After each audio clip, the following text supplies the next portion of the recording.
welcome to this podcast. It's Saturday the 22nd of July, the Feast of St. Mary Magdalene, Apostle to the Apostles, the first person to have knowledge of the resurrection. My name is Jared, or Peter, or Boniface. I am a sewer, knitter, crocheter, weaver. I live in Abingdon in Oxfordshire in the south of England, about 7 miles south of the city of Oxford. I used to be a bus driver, I used to be a monk. I don't do either of those things now. And thank you for joining me for this 20th episode of this podcast. I had little expectation when I started in January that I'd still be podcasting in July, but here we are.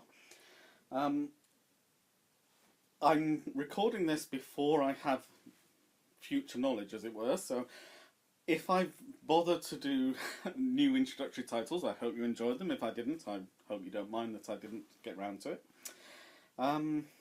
But thank you, as I say, for joining me. Especially welcome if you're a new viewer, and very much welcome back if you are a regular viewer.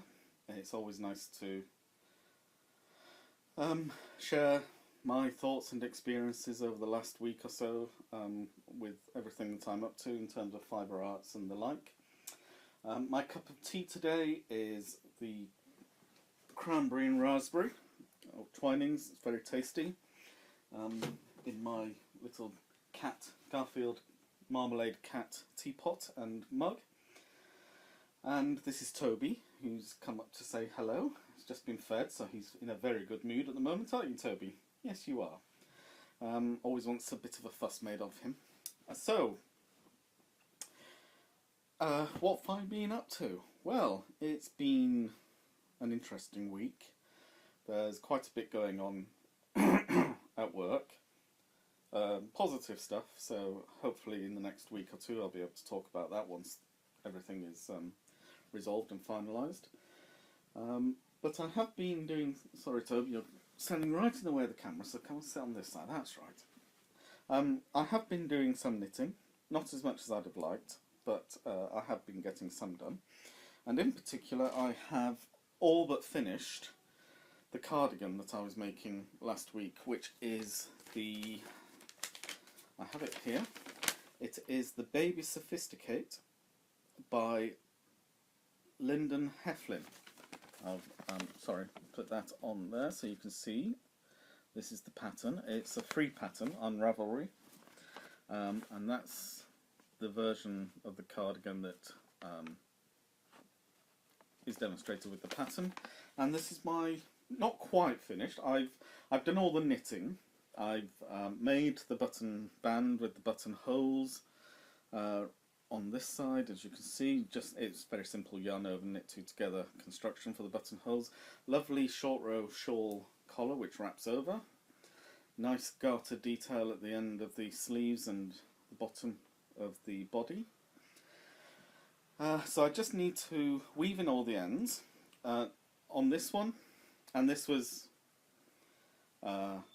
advised in the pattern. The pattern actually, I always read the pattern before I start work. And the pattern actually says,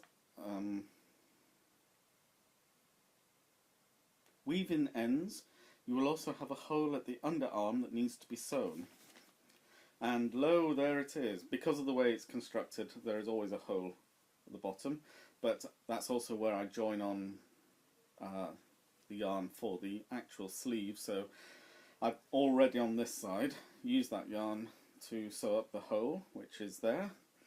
And I just need to do it on this side as well, and then weave in all the ends. I will then, I think I will actually then block the item. So I'll wash it in the wool wash and dry it flat and stretch it out a little so it's at its full dimensions, and then I'll sew on the buttons, and then it will be finished. I put a picture on Instagram and Facebook on Friday morning when I'd finished the body and the shawl collar, but hadn't finished the sleeves at that stage, so they were still on their stitch holder, one on each side. And asked my two nieces which one wanted it for their baby, and one of them got there before the other, so it's going to Lucy for her little girl when she has her in September, the end of September. And I'm making another cardigan for Ruth for her little boy. I think that's the right way around. I think Lucy's having the girl and Ruth's having the boy. If it's the other way around, so be it. I don't think it really matters. Most baby clothes are unisex anyway. One of the important things about this cardigan is the yarn itself. This is one of the last bits of yarn that my mother bought before her Alzheimer's kicked in. And she has sadly lost the ability now to knit and crochet in the way that she used to, inevitably, as the Alzheimer's takes further hold on her. So these will be the first two great-grandchildren that she hasn't made clothes for, and which is a shame. It's a shame for the babies, it's a shame for my nieces, it's a shame for my mother. But by making it from the yarn that my mother had bought, in some way she's contributed to this item, and I'll be making something with some other yarn that my mother bought for the other baby, so that it still has that connection. This used the body and button band and shawl used just shy of a full ball of yarn, which is 100 grams of Aran weight yarn, and the sleeves I've got quite a sizable, probably just over half the ball left. So I think what I will probably do is make a little hat or bonnet to go with the cardigan in the same, so it'll be a set. I've got quite a few hat patterns, but I'm thinking a cloche hat might be the best thing. But I will look around to see if I can find the pattern that I think best matches the design of the shawl collar cardigan. So yes, so that's more or less completed. So that's my finished object for the week. I do have another finished object, but it's not my finished object. A very good friend has given me a cardigan that she knitted, which is this beautiful cardigan, which I think you can see the detail there. The effect is of the stockinette next to the garter stitches to give this effect of a woven fabric, basket weave style. It's really soft and beautiful. So one of the lucky, I think it's Lucy, so that's having the girl. So whoever's having the girl will get the pink cardigan, and that was very generous of my friend, and it's very much appreciated. And it's a beautiful knit. It really is a lovely knit, and she's right, with a plain yarn like that. It's nice to have a little bit of a pattern. It's quite a simple pattern, but it's very effective, and it really does look lovely. I'm quite taken with it. It's really very pretty indeed. So that will be making its way up north to one of my nieces. So that's basically my finished objects for the week. I've been to Mason's again this week and bought 2 lots of yarn, 1 lot for me and 1 lot for one of the babies. And I'll show you the this is actually a work in progress because I have technically begun it. It's a crochet project, so I just need to be careful about the yeah, let me just pull that up, and there's the it came out, there we are. So it's a crochet project. It's not got very far yet, so this is the back of a cardigan, actually a jumper. Is it a jumper or a cardigan? Cardigan. No, it's a jumper.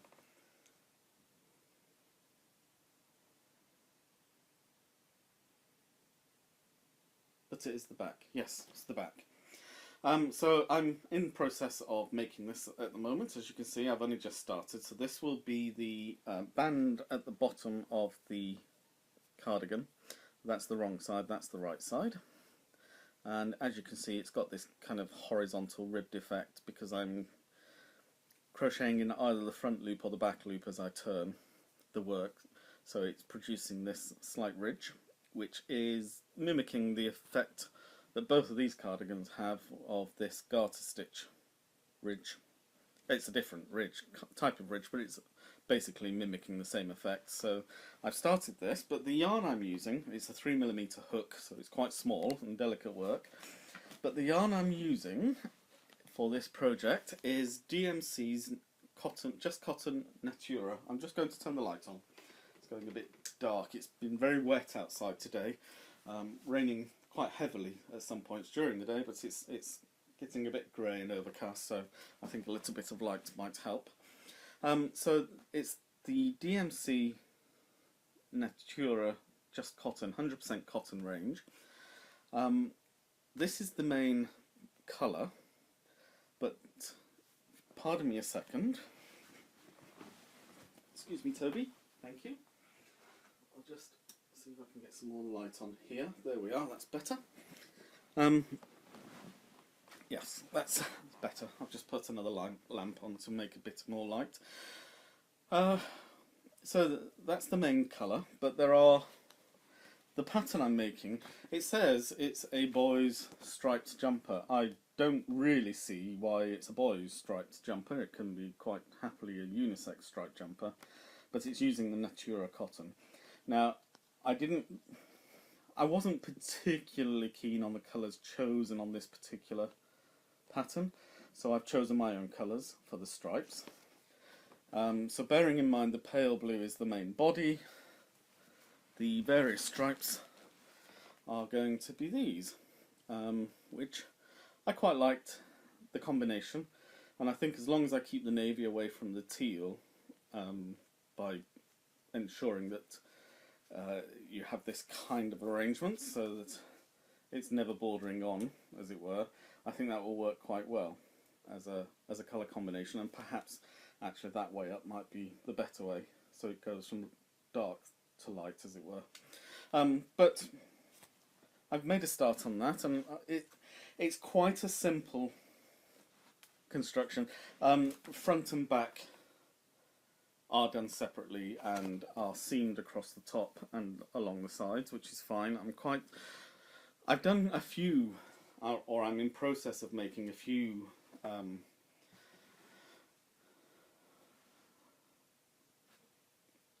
jumpers or cardigans which don't require seaming. I don't actually have any issue with seaming. I'm quite comfortable with sewing, and I'm able to do quite flat stitching using mattress stitch or whip stitching in order to have effectively a flat seam. I know some people really find it very difficult to do that kind of thing, but it's never been an issue for me. I quite like the fact that this cardigan that I've made is smooth all the way across. There isn't a seam there at all, and that's quite nice. But this cardigan, which does have such a seam, I don't think that's particularly distressing. It's a very nice seam, and you know, I'm fairly relaxed about the whole thing. And as I say, I don't have any difficulty sewing the seams. And I think it's just a case of take your time, don't try to rush, make sure that you make the right and even stitches across, ensuring that there are no gaps or that you're not pulling the yarn too tight so that it's puckering the fabric. And you know, it's just about taking your time and finishing it. Having done all the work creating the panels necessary, then you know it's worth taking that little bit of time just to get the finishing details correct and finishing it off so that it looks the way you would want it to look before you give it as a gift or before you wear it yourself, if you're making an item for yourself. So this is the first actual seamed top that I'll be making. It's not the only seamed top I'm making, but it's going to be the first. So it'll be interesting to see how simple it is, or not, as the case may be. But that's a crochet using double crochets, basically. The only variation on there is occasionally it's double crochets into the front loop or the back loop in order to create the ribbing style effect, or the garter bump effect, if you like. So that's the first kind of major purchase of the week, and as I say, I've started work on that one, which is going. It's a because it's all double crochets. It's very simple. Once I'm past the into the front loop or back loop section, and it's just normal double crochets, it's going to move quite quickly. I carry up the main colour yarn, but I will have to cut each of the stripes because it's two rows for each stripe. So it will be a case of do the stripe and then cut to the end and weave those two ends in as I go. Probably just and the pattern actually recommends, I think, I read the pattern through first. It does actually recommend that you double crochet in over the ends so that there's no ends to weave in at the end. Lots of ends in that sentence, but I think you follow what I was saying. So I'm quite looking forward to that, and it's a cotton yarn, as I say, and it's very nice. It's very feels lovely. It's very squishy, as you'd expect. It's not got that. Sometimes cotton yarn can be quite crunchy. This is really soft. I suppose because it's designed for baby wear as well, you'd want it to be soft. I mean, washing it would, once it's finished, will soften it down anyway. And the beauty of it being 100% cotton is it's machine washable. So these two are varying amounts of acrylic, so they're also washable in the washing machine. And I think it's important for young mothers, or for mothers of young babies rather, not to give them more work to do. So I'm quite keen to use easy care yarns for those particular items. So the second major purchase of the week was this yarn. This is Stylecraft's Life range with the vintage look part of that range. It's a double knit. It's a pooling, almost self-striping yarn, which is muted to look vintage, and this isn't actually the colour that I wanted to buy. The colour I wanted to buy is called Autumn, whereas this is called, for some reason, Indigo, which is slightly surprising because there is a little bit of blue in there, but it's not what I would call a blue yarn by any stretch. As you can see, it's mostly purple and grey and vermilion. There is some blue in there, but to call it indigo is perhaps... Well, anyway, it's called indigo.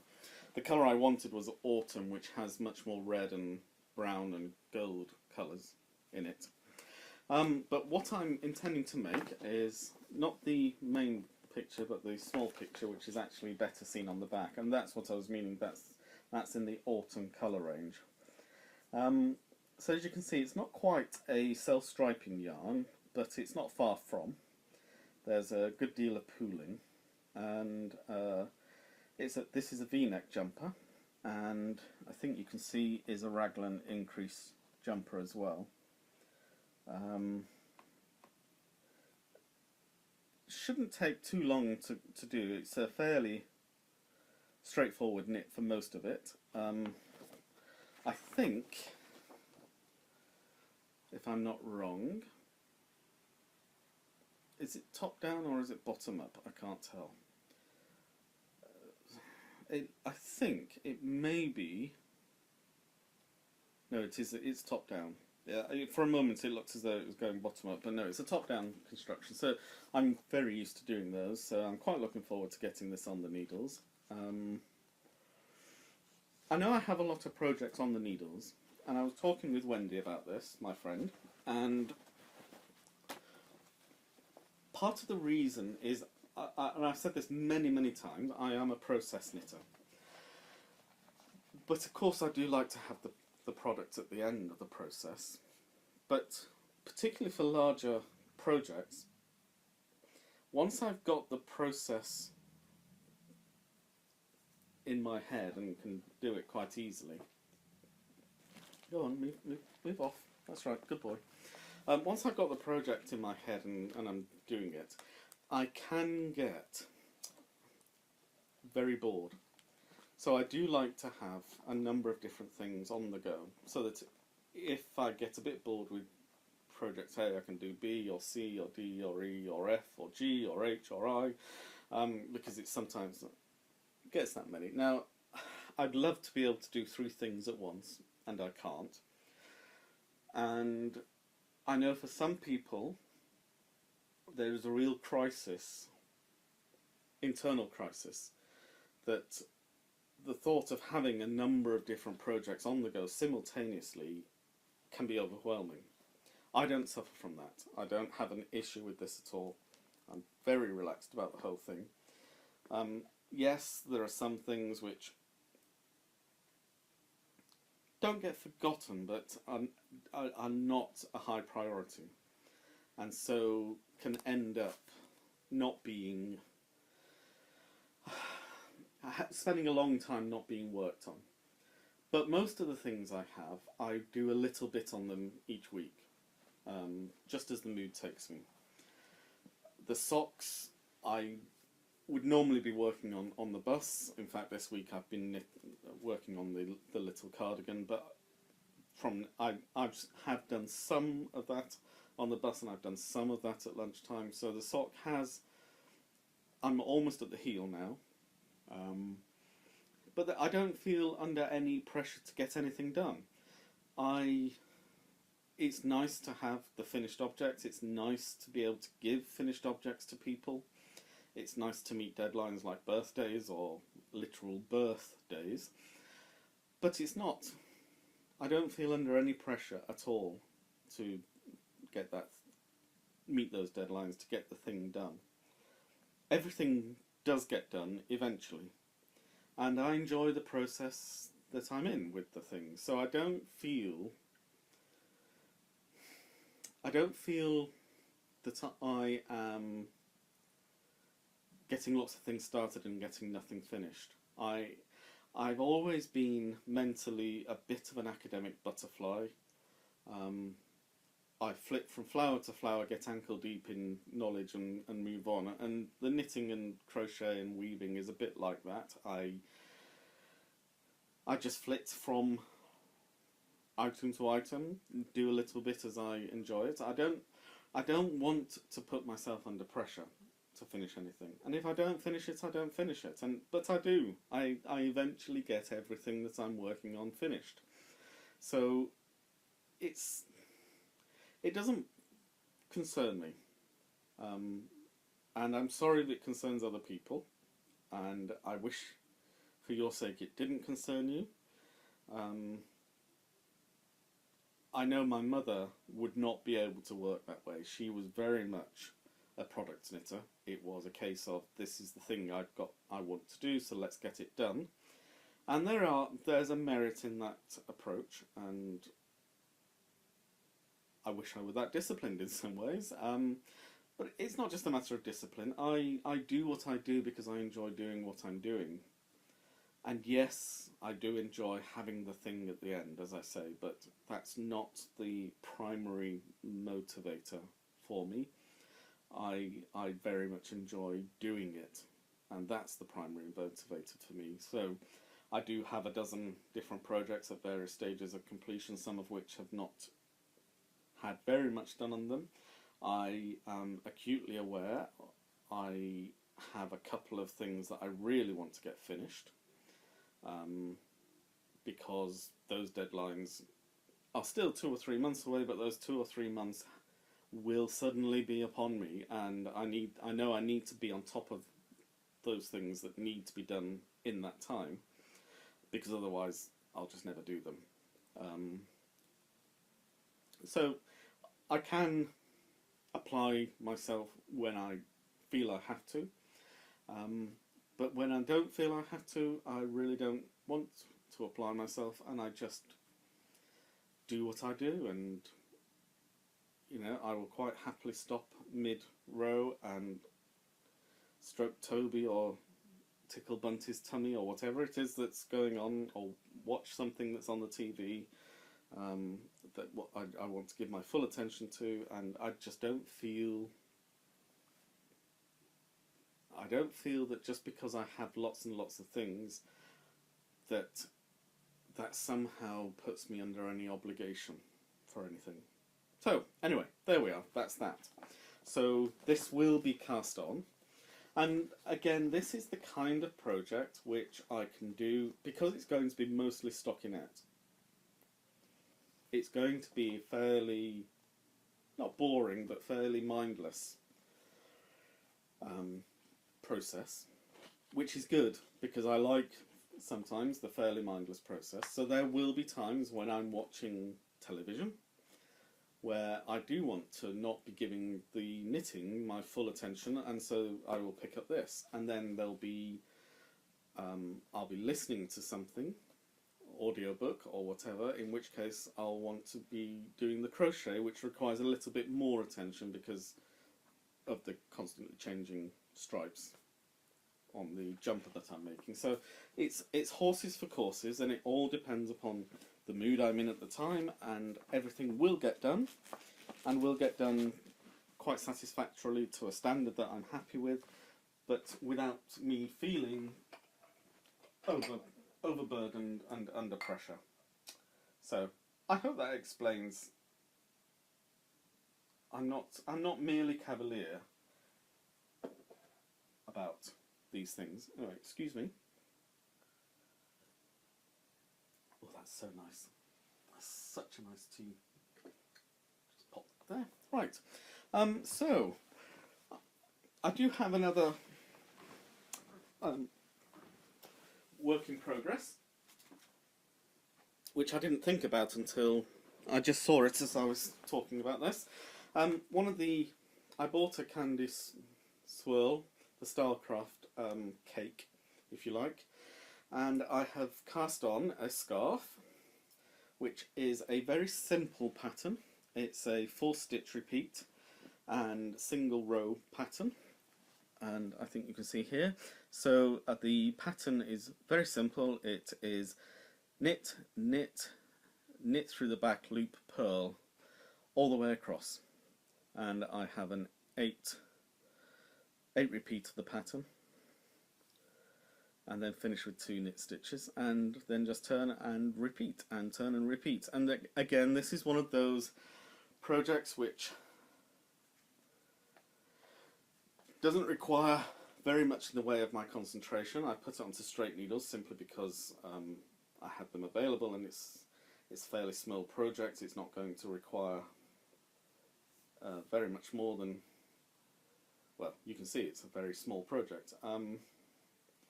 Just a little bit concerned about where that stitch is actually. There it is. That's better. Very nearly did a German short row. So this is another little project which is just on the needles and is not going to require very much in the way of concentration, and so is just something I spent about half an hour casting this on and knitting the first half dozen rows or so. It's fairly mindless, quite enjoyable. There's just enough variation to keep it interesting, because if it were all knit across or all purled back or whatever, then it would just be a little bit boring. But that knit, knit, knit through the back loop, purl is just sufficient to actually be quite enjoyable. And now I've started a row, I'm going to have to finish it. I quite like the colours in this candy swirl. This is the Licorice Whirl, as I mentioned last time, and it's a very thin yarn, considering its DK weight, and I was a little bit concerned when I first started, but this pattern, although it's a fairly basic pattern, does actually produce quite a sturdy fabric, and it's very squishy and feels very luxurious. Is the word. It belies the fact that it's an acrylic yarn. There may be wool in this. I'm not sure. Is it 75-25? No, it's 100% acrylic. This one. The other cakes are acrylic and wool. And I quite like the different tones of grey in here, the different shades of grey and the black, and I think it's quite. Whoops, sorry, wrong stitch there. Knit through the back loop, sorry, and then purl. And I think it's going to look very effective, and it's quite a masculine set of colours. I think I have seen the patterns that they have on the Stylecraft website, and obviously there are shawls and wraps and things, but I do think this combination of grey and black lends itself quite nicely to a masculine scarf, so that's what I'm making. Just finished that row. There we are. So that's quite a nice little row. Anyway, so that's another work in progress, and that's the last of the works in progress that I've started this last week. So there we are. Sorry. The seat on this sofa has rather collapsed, so every time I sit down I kind of collapse into a heap. So I have another pattern, sorry Toby, given to me by Wendy today, which I'm going to cast on. It's a cardigan with colour work, so I've got lots of colour work charts. I've never done a colour work item before, so this will be quite interesting. I've got lots of DK yarns in the different colours needed for the project, so I don't need to buy any yarn. So I'm going to... It's quite a lacy design. Reading the instructions, there's again it's top-down construction, but it's raglan increases, but there are eyelets either side of the raglan increases, so yarn overs are used and the like. And then there seems to be a number of elements in the various parts which involve lace. So, but very simple lace. I have a little bit of experience with very simple lace, and it doesn't particularly perturb me, but I've never done colour work, so I'm quite looking forward to learning how to interpret the charts and create the patterns as per the finished product. So that will be something I start on once. I'm not sure. I want to do it sooner rather than later, so I think I'm going to give most of August over to getting the baby knits done. So I want to make another mermaid's tail blanket, snuggly thing, and I want to make a hat to go with the dungarees that I made previously, and I want to make a hat to go with the cardigan that I've just made. So those are the first things I will do, but they're not very big. I mean, a baby hat isn't that big a project, and I don't envisage it taking more than a week to do these things, but once I've got those things done, then I think I will give this a go and keep you updated as to the progress. During the week, I've not opened this yet, but my Knitting and Crochet magazine arrived, together with the pack for making Freddy the Fox and his detachable clothing, which, given that I've got babies coming soon, I will get going on those, because I think the fox is actually quite adorable, as you can see, with his jumper and so on. So yeah, I will open that and have a look. And the other magazine that arrived is my Simply Knitting magazine, and that includes a pattern with kit for the hedgehog pincushion, which I think is a very sweet idea. And it includes 20 pins. Ooh.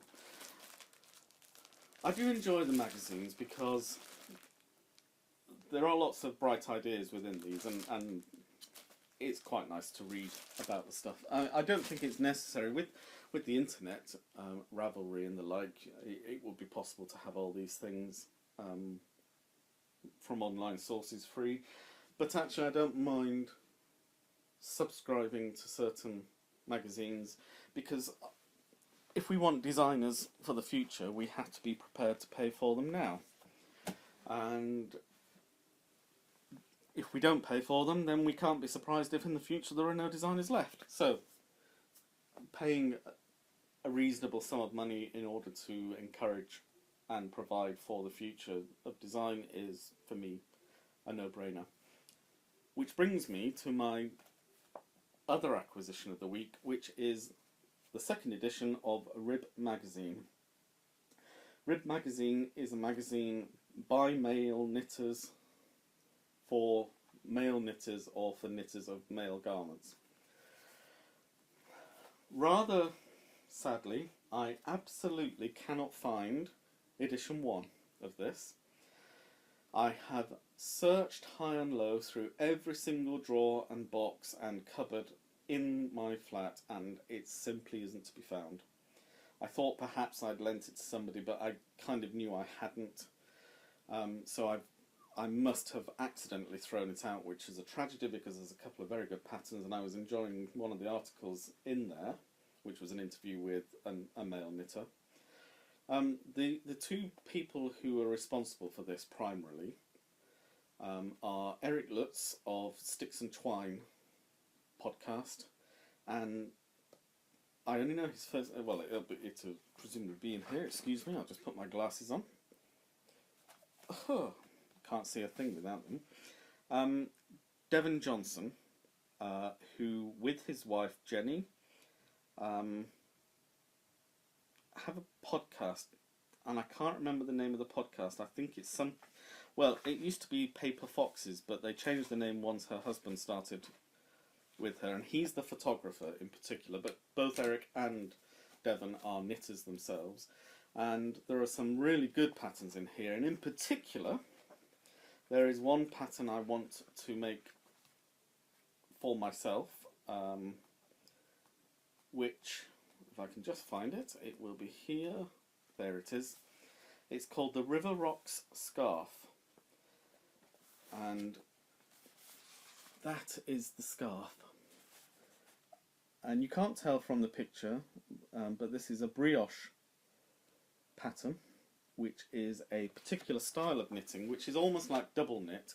It gives quite a thick fabric, but it's not a double knit pattern in the traditional sense. It's if you pull apart the kind of teal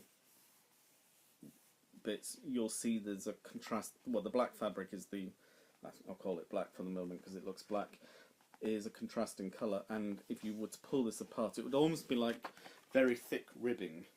And so I'm really looking forward to making this. It's not a very difficult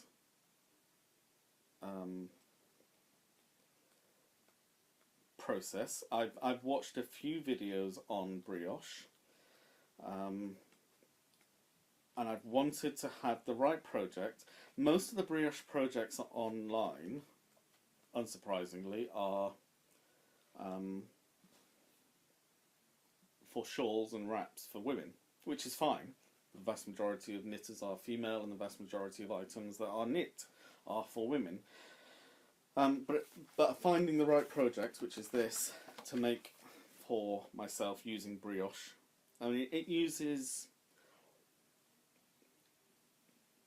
800 yards of yarn, 400 in each colour. That's 100 grams, 150 grams of DK yarn. I've got plenty of DK yarn, so it's just a case of choosing a main colour and a contrasting colour. I quite like it's called the River Rocks Scarf because it's meant to look like a running river over rocks, like a weir. So I've got black and I've got dark grey and I've got light grey. So I'll choose one of those, and I've got various shades of blue, green, and aqua, and turquoise and teal. So I'll find the right combination that I feel works, and get cracking on that for the winter. I really like the look of it, and it's a new challenge. It's a new process that I haven't had experience of, but I like this because they do interviews as well, and they get some very good designers in here, and it is very difficult. And the reason this magazine exists is it is very, very difficult to find good quality patterns for men.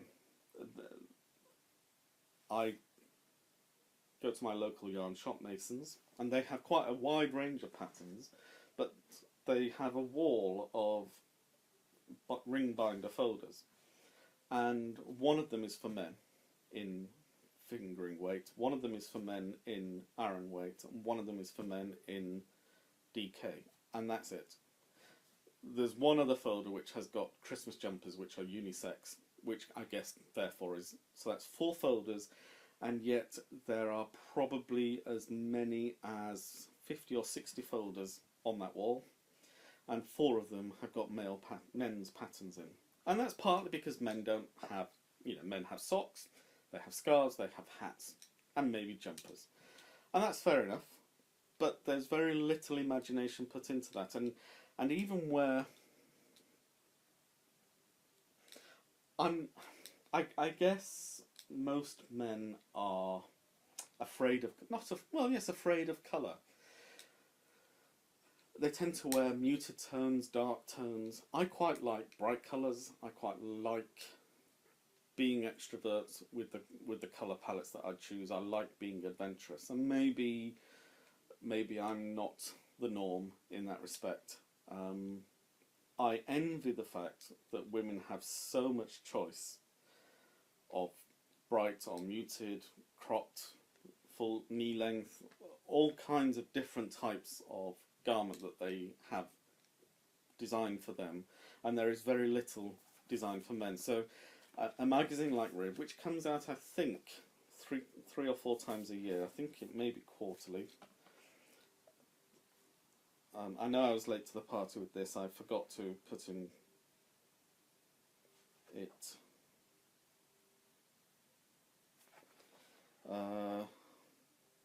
I can't. It doesn't say. It doesn't actually say. Oh no, it's twice yearly. So issue 1 was October last year. This is issue 2 from May, and then issue 3 is October this year. And I've got it on subscription now, so I get it every. And it's it's a very nice. It feels nice. It's a nice. It's well produced. It's got good spacing, and it's easy to look at, and it just feels a little bit special, and that's. I like that. And I really love this pullover as well, so I think I may have to make that as well. But I mean, the colours are light grey and a medium grey, but I can make it any colour I like. That's my choice, isn't it? So, yeah, I quite like this horizontal cables effect as well. So I may make one of those eventually. There's so many things in here I want to make, and that's the sign of it. They've got some really good designers designing for them. So it's hardly any surprise. As you can see at the bottom, the list of designers. So it's a really, really nicely produced men's knitting magazine. So that's that. So that's the end of my acquisitions, really. So I suppose the only thing left then is for me to talk about my recommendations. Well, Game of Thrones started. And the first episode has happened, and it's the kind of setting up the rest of the series episode. So the various different forces in the north and in the south and over the sea are putting their chess pieces into position, ready for the battle to begin. So it not a lot happened in the episode, but it was a nicely constructed episode. So we'll see how that develops over the next 6 weeks or so. Of course, the big news of the weekend was the new Doctor was revealed to be, for the first time, a woman. I'm personally delighted, not because, oh, at last we've got a woman, but because Jodie Whittaker is the Doctor, and Jodie Whittaker is a very fine actress. Or actor, I know actress is much less used these days because it's so much associated in the past with courtesans and the like. So she's a very fine actor. She has a very fine acting pedigree. She's been in some major productions in recent years. She's worked with the new showrunner. And I've been dismayed, is the word, dismayed by the frankly pathetic sexism that has greeted the announcement. You know, that it's political correctness gone mad, and the Doctor is male, he can't be female, and why are all the major male characters being replaced by female characters, and so on and so on and so on. It's a lot of tosh and nonsense. Jodie Whittaker was selected by the new showrunner because he clearly has a desire to write Doctor Who in a slightly different way, to bring a new energy that whenever there is a new Doctor is brought to the series. The beauty of Doctor Who is the very fact that the Doctor's character, whilst the essential elements of his character, that he is fundamentally good, that he fundamentally wants to help, that he is fundamentally incredibly clever, remain, the idiosyncrasies of personality fundamentally alter every time he regenerates, because first of all it's a different actor physically fulfilling the role, and secondly because that actor wants to bring out a new experience, that the Doctor might be quirky, authoritarian, silly, awkward, very physical, very old, very young, and the fact that Jodie Whittaker happens to be a woman, and that's the way I would actually put it, that it's not a woman is the Doctor, but the actor who is playing the Doctor happens to be a woman, brings something to the character that someone who is a middle-aged man can't bring, just as he brought to the character something that a young man couldn't bring, and so on and so forth.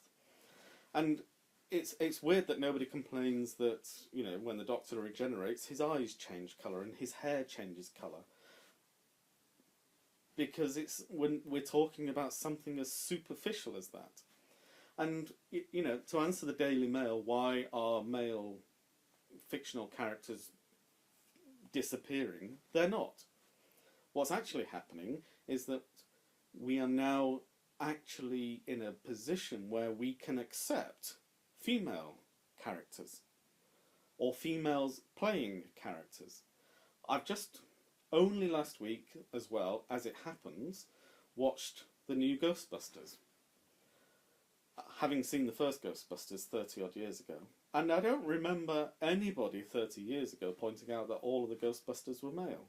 But suddenly this year, or last year I suppose when it came out as a movie, or the year before, whenever it was the cause celeb.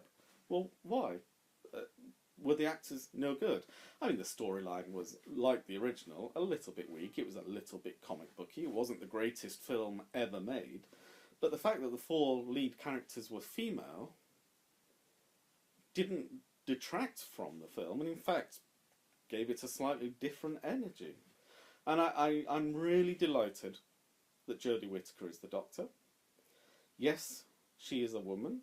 What I'm pleased about there is that the writers have decided to take risks, that they see a different kind of storyline that they can write with the Doctor as a woman. And I'm fascinated to see where the character goes.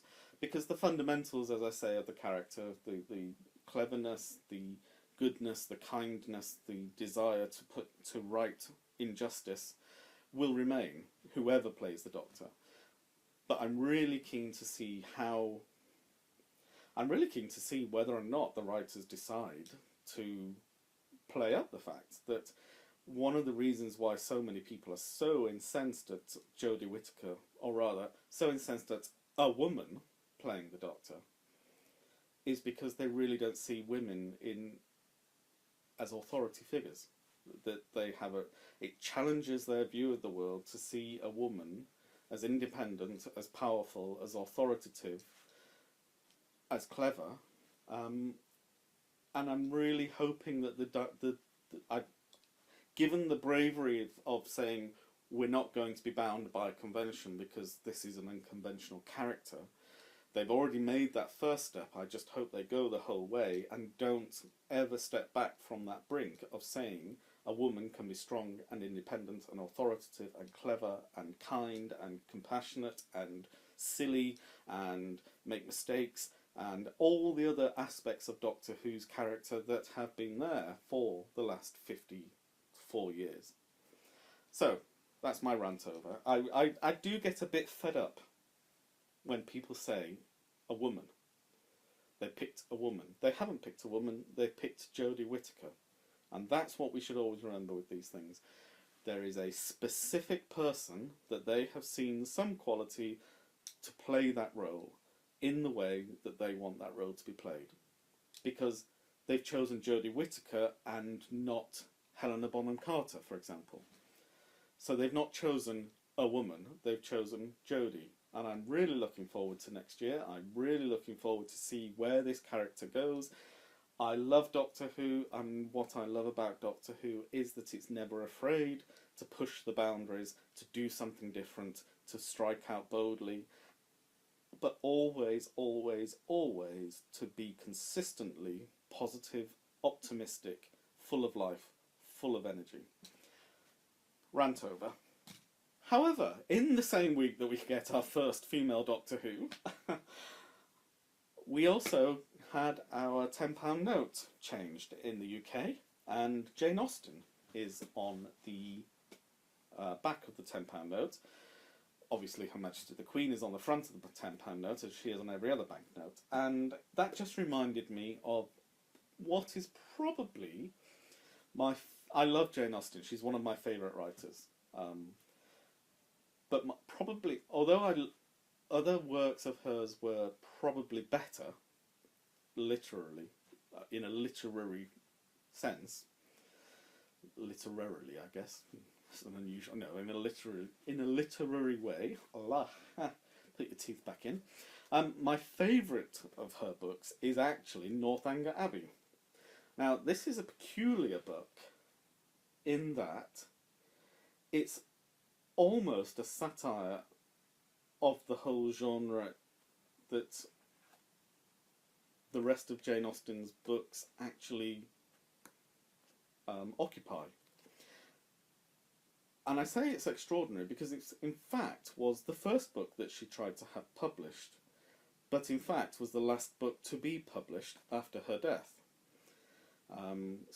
She bought back the rights to this book, I think 10 or 15 years after it was originally sold, for the same price for which she was paid in the first place, because it had never simply never been published. And the story revolves around Catherine Morland, who is an unremarkable young woman who is from an unremarkable family. Her father is independent, in that he has a good independent living and two benefices in that he's a clergyman in the Church of England. His mother but he's not profligate and he's not cruel, and he's just a nice, ordinary, upper middle class gentleman of the early 19th century. And her mother is an ordinary and plain and kind woman, and they live an unremarkable life, and that forces Catherine to fantasize about the depravities of life that she reads in her Gothic novels. And the brilliant thing about this book is that actually nothing happens until the very last chapter. Catherine is so caught up in her fictional fantasy world, imagining things happening at Northanger Abbey, where she goes to stay and misunderstands the the family secret. I'm not going to tell you the details. If you want to know the details, read the book. But in fact, the whole book is summed up in the final chapter.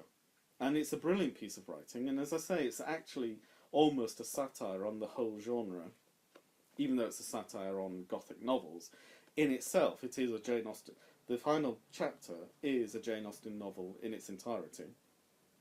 And it's well worth reading. So if you haven't read Northanger Abbey, I thoroughly recommend it. It is very witty, as ever, as you'd expect from Jane Austen. It's very insightful. Her observations of people and their motivations is very acute. And I found a very easy read. It's a very approachable style. And if you've never read any Jane Austen before, this is the one I would thoroughly recommend you start with. But in fact, I can thoroughly recommend any of her books. So that's that. And finally, I was just, as I was looking for my magazine, I came across a book that I was given for Christmas a couple of years ago, I think by Julia, but possibly by Louisa, which is called Cats in Books. And it's well, as it says, a celebration of cat illustration through the ages. And there are two particular things that caught my eye. And the first is the Cheshire Cat from Alice in Wonderland. And I'll just read the bit from, these are Sir John Tenniel's illustrations, the original illustrations from the first edition, which are the quintessential Alice in Wonderland illustrations, after which nothing else really compares, even though lots of other illustrators have illustrated Alice in Wonderland and Alice Through the Looking Glass. The Sir John Tenniel illustrations are the epitome of Alice. And I'll just read what it says. It says, "Well then," the cat went on, "you see a dog growls when it's angry and wags its tail when it's pleased. Now I growl when I'm pleased and wag my tail when I'm angry. Therefore I'm mad." "I call it purring, not growling," said Alice. "Call it what you like," said the cat. "Do you play crochet with the Queen today?" It's